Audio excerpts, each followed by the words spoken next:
Et le sujet du jour, il y en a beaucoup, mais celui-là nous intéresse, et vous aussi probablement, puisque vous avez voté au régional. Voilà, c'est l'élection du président du conseil régional, dans une grande partie, hein, pas tous, mais d'une grande partie de cette nouvelle assemblée. On s'y perd un peu, c'est vrai, et puis il y a eu des moments où des alliances se sont créées dans le passé à propos de ces élections-là, ça a fait jaser, c'est le moins qu'on puisse dire. Pourquoi on s'y perd? Parce que déjà, c'est les plus récentes, hein, les régionales. On vote que depuis 86, nous, les électeurs, pour les régionales. En plus, le mode de scrutin a changé plusieurs fois.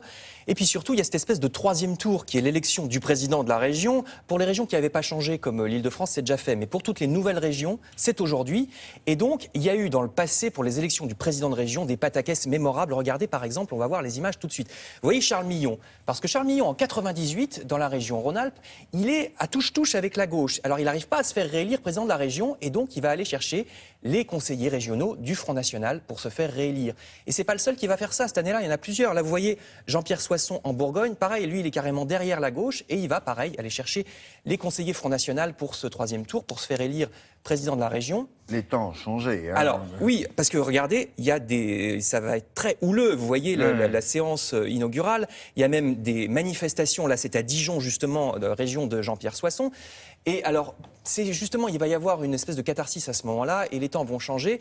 Surtout, ce qui va changer, c'est le mode de scrutin. Parce qu'à l'époque, on vote à la proportionnelle presque intégrale, c'est-à-dire, vous savez, la proportionnelle, un parti qui a 12% des voix, il a 12% des sièges. Donc, ça donne plein de partis. Vous voyez l'hémicycle de Rhône-Alpes à l'époque, il y a plein de partis dans tous les sens. Donc, c'est totalement ingouvernable et ça fait justement qu'un tel va aller chercher les voix de tel autre, etc.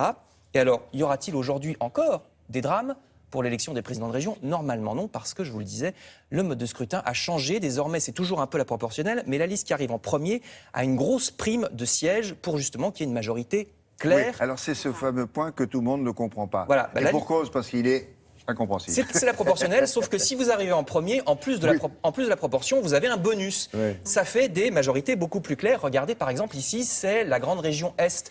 Là, c'est l'hémicycle aujourd'hui, vous voyez. Donc là, en bleu ciel, c'est la droite classique. Il n'y a absolument aucune équivoque. C'est la droite classique. Et donc, son président, Philippe Richer, enfin, son leader, qui va très probablement être élu président de la région Est. Il a suffisamment de voix pour être élu. Il n'y aura pas de problème. Là, c'est Nord-Pas-de-Calais-Picardie. C'est encore plus clair puisque le PS s'était retiré. Oui. Donc, énorme majorité de la droite classique. Là aussi, il faudrait vraiment une énorme surprise pour que Xavier Bertrand ne soit pas élu aujourd'hui président de cette grande région Nord-Pas-de-Calais-Picardie. Normalement, il n'y a vraiment aucun problème. Et alors, cette élection qui aura lieu à partir de 11h ce matin, vous pourrez la suivre sur nos pages Internet. Vous voyez, là, c'est France 3 Est pour la région Alsace-Lorraine, Champagne-Ardenne. Ça sera en direct, vous pourrez suivre exactement la manière dont ça se passe. Et alors là, il y a un premier tour entre les conseillers régionaux à la majorité absolue. Si ça ne suffit pas, on fait un deuxième tour. Et à partir du troisième, il n'y a même plus besoin de majorité absolue. Mais normalement, vous avez vu, les majorités sont tellement claires que ça va être sans aucun problème pour tous ces leaders des listes qui sont arrivées en premier. Voilà, ça sera comme ça tous les jours. Court, clair et précis, j'espère. Merci beaucoup Frédéric. À demain.